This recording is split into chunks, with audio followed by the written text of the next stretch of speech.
Hello बच्चों, कैसे हैं आप।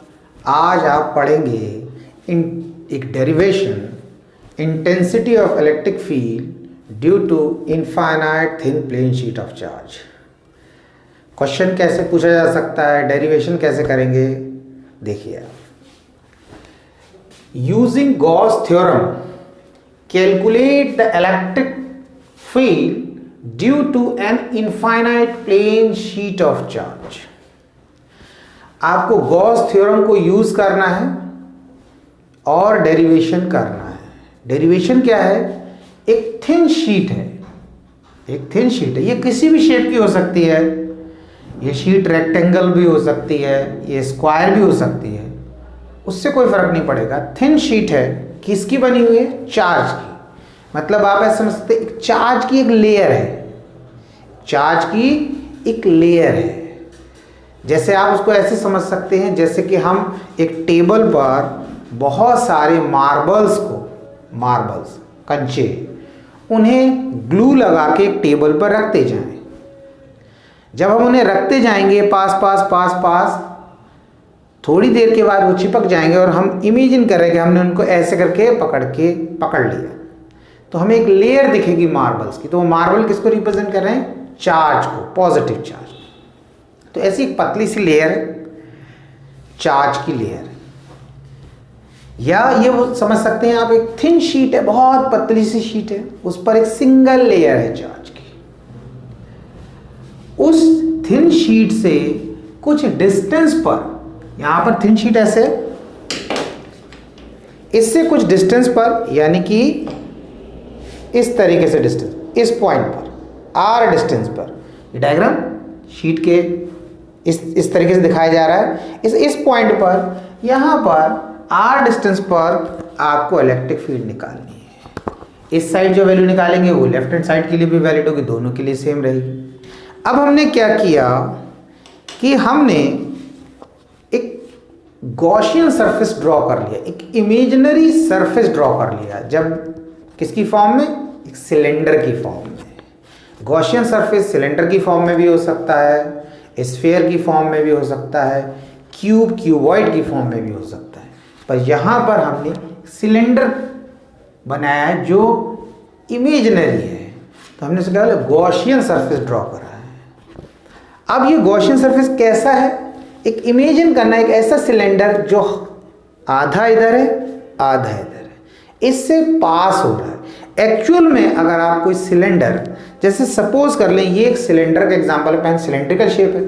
अगर मैं इसको शीट से क्रॉस करता हूं तो जहां से ये एंटर करेगा उतनी जगह की मुझे इस पेपर को कट करना पड़ेगा, यानी कि मैं कट करूंगा तभी ये अंदर जाएगा। जब तक इसे कट नहीं करूंगा तब तक ये अंदर जाएगा नहीं। पर यहां पर ये कंडीशन नहीं है। यहां पर ही समझना है, जो सिलेंडर है वो बिना इतने पार्ट को कट किए हुए इससे क्रॉस हो रहा है, क्योंकि हमें इमेजिन करना है आधा सिलेंडर इधर है आधा सिलेंडर इधर है, इस तरीके से पोजीशन है बिना कट करे। यहां पर शीट भी प्रेजेंट है, यानी कि यहां पर शीट भी प्रेजेंट है और ये सिलेंडर भी क्रॉस हो रहा है, इमेजिन करना है। अब क्या हो रहा है? इस शीट पे कैसा चार्ज है? Positive charge. अब आपको पता है कि अगर इस शीट पे पॉजिटिव चार्ज होगा तो इलेक्ट्रिक लाइंस यहाँ पॉजिटिव चार्ज से दूर जाती है, तो यहाँ से ऐसे जाएंगी, इस साइड से ऐसे जाएंगी। इलेक्ट्रिक लाइन जब भी किसी शीट से निकलती है या इलेक्ट्रिक फील्ड किसी शीट से निकलती है, तो वो किसी शीट से, किसी कंडक्टर से या चार्ज से, वो हमेशा 90 डिग्री बनाती हुई इमर्ज करती हैं। ऐसा नहीं हो सकता इस शीट से इलेक्ट्रिक फील्ड ऐसे प्रोड्यूस हो जाए, इलेक्ट्रिक लाइंस को हम ऐसा बना दें, हमेशा ऐसा बनाएंगे यहाँ से और यहाँ से 90 डिग्री। अब हमने क्या किया, एक लाइन हमने ऐसे बना दिया, ये इलेक्ट्रिक लाइन या इलेक्ट्रिक फील्ड को रिप्रेजेंट कर रहा है E, और एक लाइन इस साइड बना दिया हमने, एक लाइन ये इलेक्ट्रिक लाइन, ये एक इलेक्ट्रिक फील्ड होगी। इस डायरेक्शन में भी जा रही है इलेक्ट्रिक लाइंस, या इलेक्ट्रिक फील्ड इस डायरेक्शन में प्रोड्यूस हो रही है, इस डायरेक्शन में प्रोड्यूस हो रही है। अब इस सिलेंडर के 3 सरफेस हैं, इस सिलेंडर के 3 सरफेस हैं। पहला सरफेस, कर्व सरफेस और ये तीसरा यानी कि एंड फेसेस, इनकी बात करेंगे। इस तरीके से सिंपल से समझ सकते हैं। ये सिलेंडर हो गया हमारा, एक ये सरफेस हो गया, एक ये सरफेस हो गया और एक कर्व सरफेस हो गया। 3 सरफेस सिलेंडर के। अब हमने जो पहला सरफेस इसे ले लिया, इस सरफेस पर इलेक्ट्रिक फील्ड का डायरेक्शन इधर है और इस पूरे सरफेस का जो सरफेस एरिया है यानी कि इस पूरे पार्ट का, यानी कि मैं ऐसे बना देता हूं अलग से, ये ऐसा सिलेंडर है बनाओ, इस पार्ट को मैंने यहां बना दिया। इतने पार्ट का एरिया जो है, इस पूरे पार्ट का एरिया जो है उसको हमने एस से रिप्रेजेंट कर दिया। किससे रिप्रेजेंट कर दिया? एस से।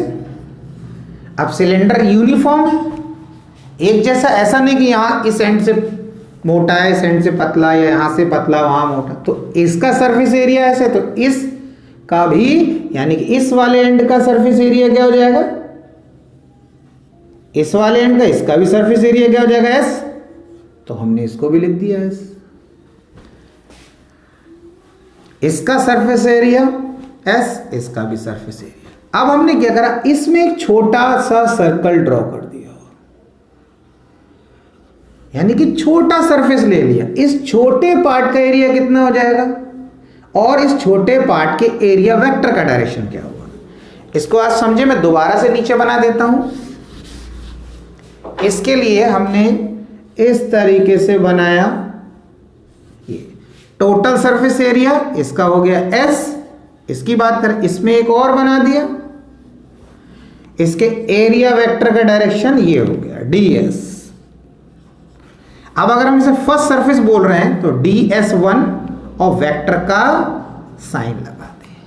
तो यहां पर हम एक एरो लगाएंगे और लिख देंगे ds1 और वेक्टर का साइन लगाते हैं। क्लियर है? क्योंकि ये जो ds है इसका डायरेक्शन कैसा होगा? Perpendicular to the plane outward direction. जैसे ये सरफेस है, ये सिलेंडर है, तो इसके इस सरफेस के एरिया वेक्टर का डायरेक्शन कैसा होगा? इससे परपेंडिकुलर ड्रॉ करेंगे, perpendicular to the plane outward, ऐसा दिखेगा। बाहर की तरफ एरो इस तरीके से, ये ds का डायरेक्शन को रिप्रेजेंट कर रहा है। इलेक्ट्रिक फील्ड भी किसी डायरेक्शन में, इसी डायरेक्शन में।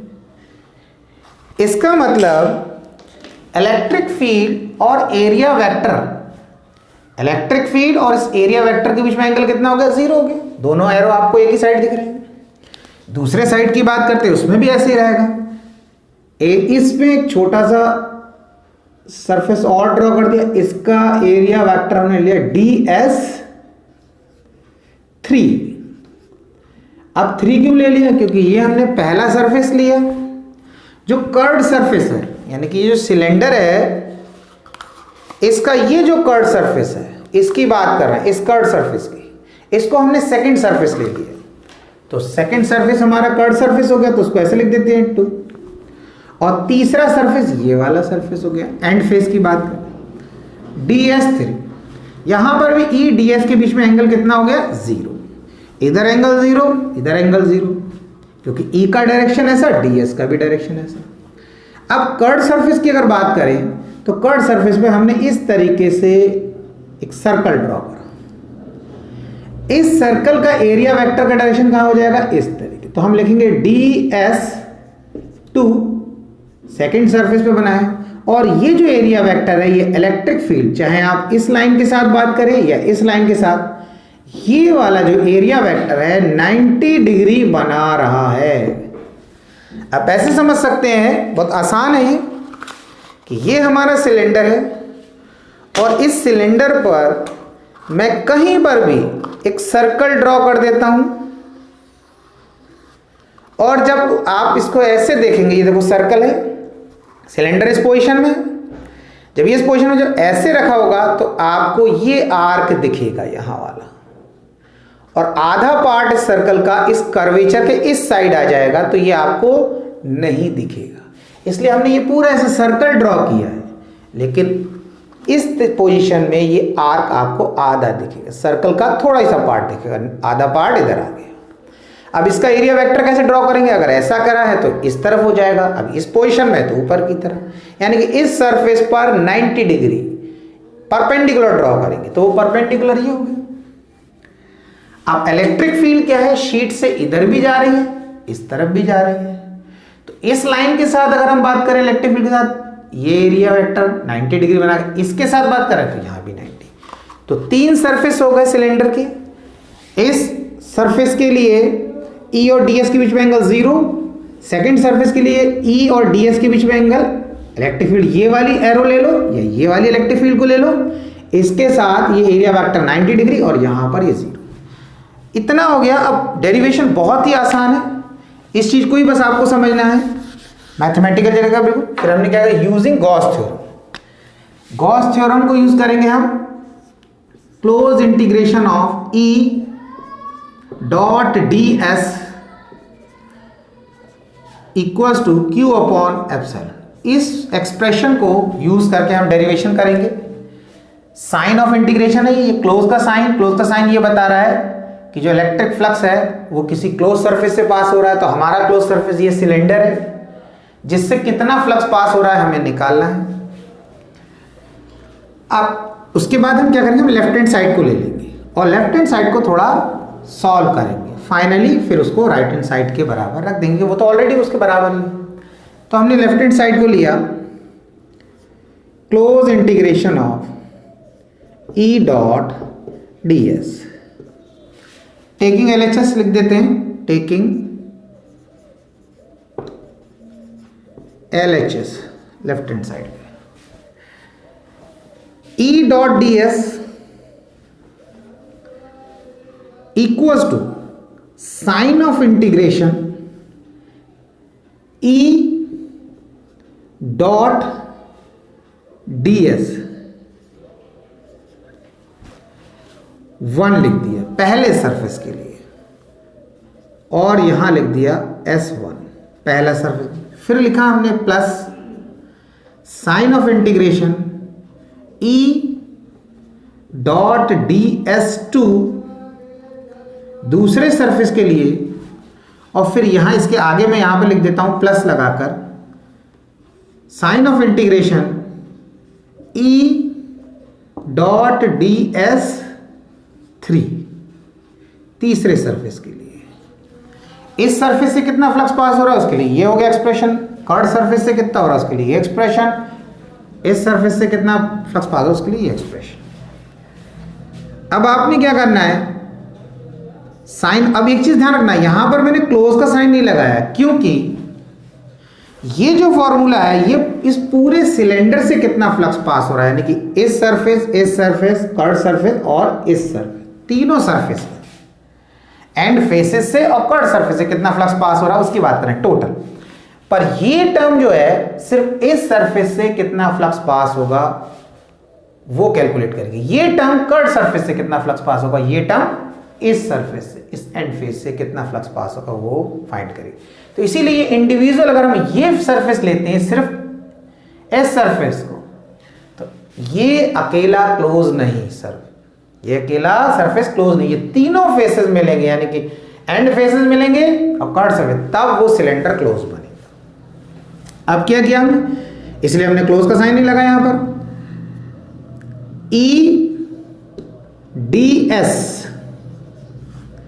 E के प्लेस पे E का मैग्नीट्यूड, ds1 के प्लेस पर ds1 का मैग्नीट्यूड, और इन दोनों के बीच में एंगल यहां से देखेंगे E ds1 के बीच में कितना एंगल है 0, क्योंकि दोनों का E का डायरेक्शन है सर, ds का डायरेक्शन, तो हमने दिया cos 0 degree S1 plus sign of integration E ds2 cos 90, second surface के लिए देखें ds इलेक्ट्रिक फील्ड के बीच में एंगल 90 है S2 plus sign of integration E ds3 cos 0, तीसरे सरफेस के लिए एंगल कितना हो रहा है 0, E और ds के बीच में angle and S3।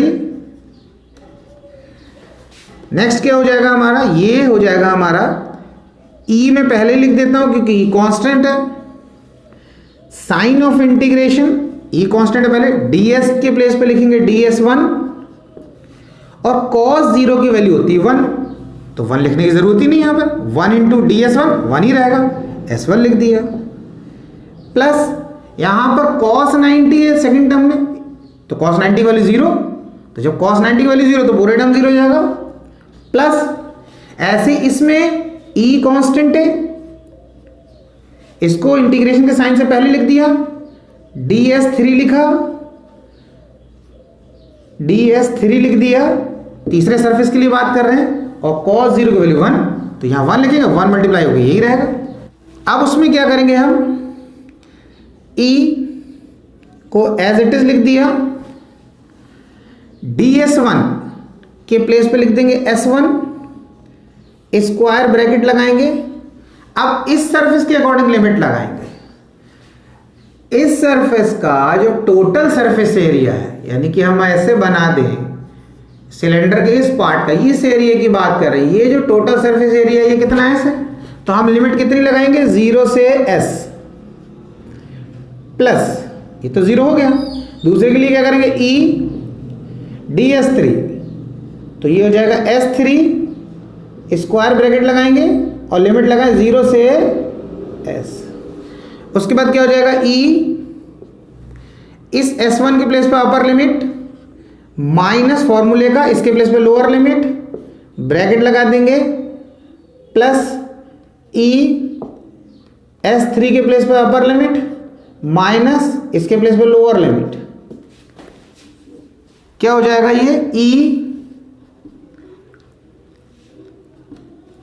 Into S plus e into S, ये हो जाएगा आपका 2es, ये सॉल्व हो गया, हमने लेफ्ट हैंड साइड को सॉल्व करके लिया है। अब उसके बाद क्या लिख सकते हैं, देयरफॉर 2es बराबर किसके हो जाएगा, q अपॉन एप्सिलॉन नॉट के बराबर, ये तो पहले से ही बराबर था, e डॉट ds को सॉल्व करके लाए हम 2es, और e डॉट ds किसके बराबर था, q अपॉन एप्सिलॉन नॉट, तो इसलिए हम क्या लिख सकते हैं, 2es को लिख सकते हैं q अपॉन एप्सिलॉन नॉट के बराबर। ये हो जाएगा हमारा e equals to q upon 2s epsilon not, q upon s जो होता है वो होता है e equals to q upon f हो गया सिग्मा के बराबर 2 एप्सिलॉन नॉट, कहां से आया, कॉन्टिन्यूस चार्ज डिस्ट्रीब्यूशन में 3 फॉर्मूले लिखवाए थे, lambda equals to q upon l, sigma equals to q upon s, rho equals to q upon v, linear charge density charge upon length, surface charge density charge upon area, volume charge density charge upon volume. ये आपका final expression आ गया, E equals to sigma upon 2 epsilon not. ये expression ये बता रहा है कि इलेक्ट्रिक फील्ड जो है डायरेक्टली प्रोपोर्शनल है सरफेस चार्ज डेंसिटी के। इस शीट पर चार्ज बढ़ाएंगे तो सरफेस चार्ज डेंसिटी बढ़ेगी, और सरफेस चार्ज डेंसिटी बढ़ेगी तो इलेक्ट्रिक फील्ड की स्ट्रेंथ बढ़ जाएगी। इस पर एक बहुत ही इंपॉर्टेंट एक क्वेश्चन है जो बहुत बार पूछा भी जाता है कि आपसे क्वेश्चन पूछा जा रहा है, इस शीट से r डिस्टेंस पर इलेक्ट्रिक फील्ड की वैल्यू आपको दे दी है। सपोज कर लो इस शीट से r डिस्टेंस पर इलेक्ट्रिक फील्ड की वैल्यू जनरली हमने दे दिया E इक्वल्स टू 12 न्यूटन पर कूलम, r डिस्टेंस, वो r कुछ भी हो सकता है। अब आपसे बोला जा रहा है कि ये डिस्टेंस अगर हम बढ़ा दें, डबल कर दें, 4 टाइम्स कर दें, तो इलेक्ट्रिक फील्ड की स्ट्रेंथ कितनी होगी, इंक्रीज करेगी या डिक्रीज करेगी। तो आप ये ध्यान रखना है, शीट से कितना भी दूर चले जाएं या शीट के कितने भी पास आ जाएं, इलेक्ट्रिक फील्ड की स्ट्रेंथ में कोई वेरिएशन नहीं आता है। इस फॉर्मूले को आप देख सकते हैं, इसमें कहीं पर भी डिस्टेंस नहीं आ रहा है। ये इलेक्ट्रिक फील्ड इस r पे डिपेंड नहीं कर रही है, हमने r लिख दिया है लेकिन ये इस पर r पर डिपेंड नहीं कर रही। जितनी स्ट्रेंथ यहाँ होगी वहाँ इतनी इधर उतनी इधर। जैसे सपोज करो मैं इससे बताता हूँ, ये charge infinite thin plane sheet of charge electric field यहाँ निकाला 12 न्यूटन पर कूलम, यहाँ निकालेंगे 12 12 12 12, इधर चले जाए 12 12 12, कितना ही दूर चले जाए कितना ही पास आ जाए, इलेक्ट्रिक फील्ड की इंटेंसिटी, उसकी स्ट्रेंथ सेम रहती है। इतना क्लियर हो गया। दूसरी चीज, ये तो मैंने फॉर्मूले के अकॉर्डिंग बता दिया। दूसरा समझे आप डायग्राम के अकॉर्डिंग कि इस इलेक्ट्रिक फील्ड में क्यों वेरिएशन नहीं आ रहा है।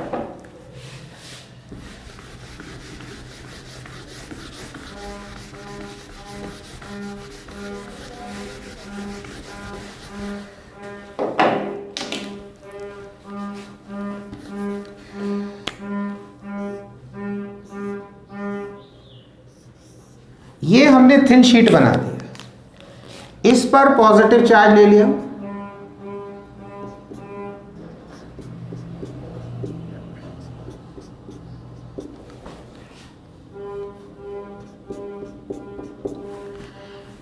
इस शीट से राइट हैंड साइड भी इलेक्ट्रिक लाइन जाएंगी, लेफ्ट हैंड साइड इस तरीके से, इधर भी जाएंगी, इधर भी जाएंगी, इधर भी जाएंगी, और लेफ्ट हैंड साइड भी जाएंगी, लेफ्ट हैंड साइड भी जाएंगी। आप देख सकते हैं ये जो इलेक्ट्रिक लाइंस हैं ये पैरेलल लाइंस हैं। पैरेलल लाइन, पैरेलल लाइन का मीनिंग ही होता है, अगर मैं ऐसे लाइन बना दूं, ये पैरेलल हो गई लाइंस, इसका मीनिंग ये है जितनी स्ट्रेंथ यहाँ होगी उतनी यहाँ, उतनी यहाँ, यहाँ, यहाँ, यहाँ, हर जगह से। अगर मैं बोलता हूँ यहाँ पर स्ट्रेंथ 12 न्यूटन पर कूलम है, तो यहाँ पर भी 12, यहाँ पर भी 12, यहाँ पर भी, यहाँ पर, इसका मतलब जितनी स्ट्रेंथ यहाँ उतनी यहाँ, उतनी यहाँ, उतनी यहाँ। तो जब इससे इलेक्ट्रिक लाइन पैरेलल जा रही है तो जितनी स्ट्रेंथ पास में होगी उतनी उससे आगे, उससे आगे। इसलिए थिन शीट्स के पास की बात करें या उससे दूर की बात करें, इलेक्ट्रिक फील्ड की स्ट्रेंथ में कोई भी वेरिएशन नहीं आता है। सिंपल सी चीज है। कैसे वेरिएशन आएगा आपको बता रखा है मैंने कि अगर इलेक्ट्रिक लाइन पास पास जाने लगे ऐसे, यानी कि इलेक्ट्रिक लाइन ये क्या हो रही है, पास पास आ रही है, इसको ऐसे बना देते हैं थोड़ा सा इस तरीके से।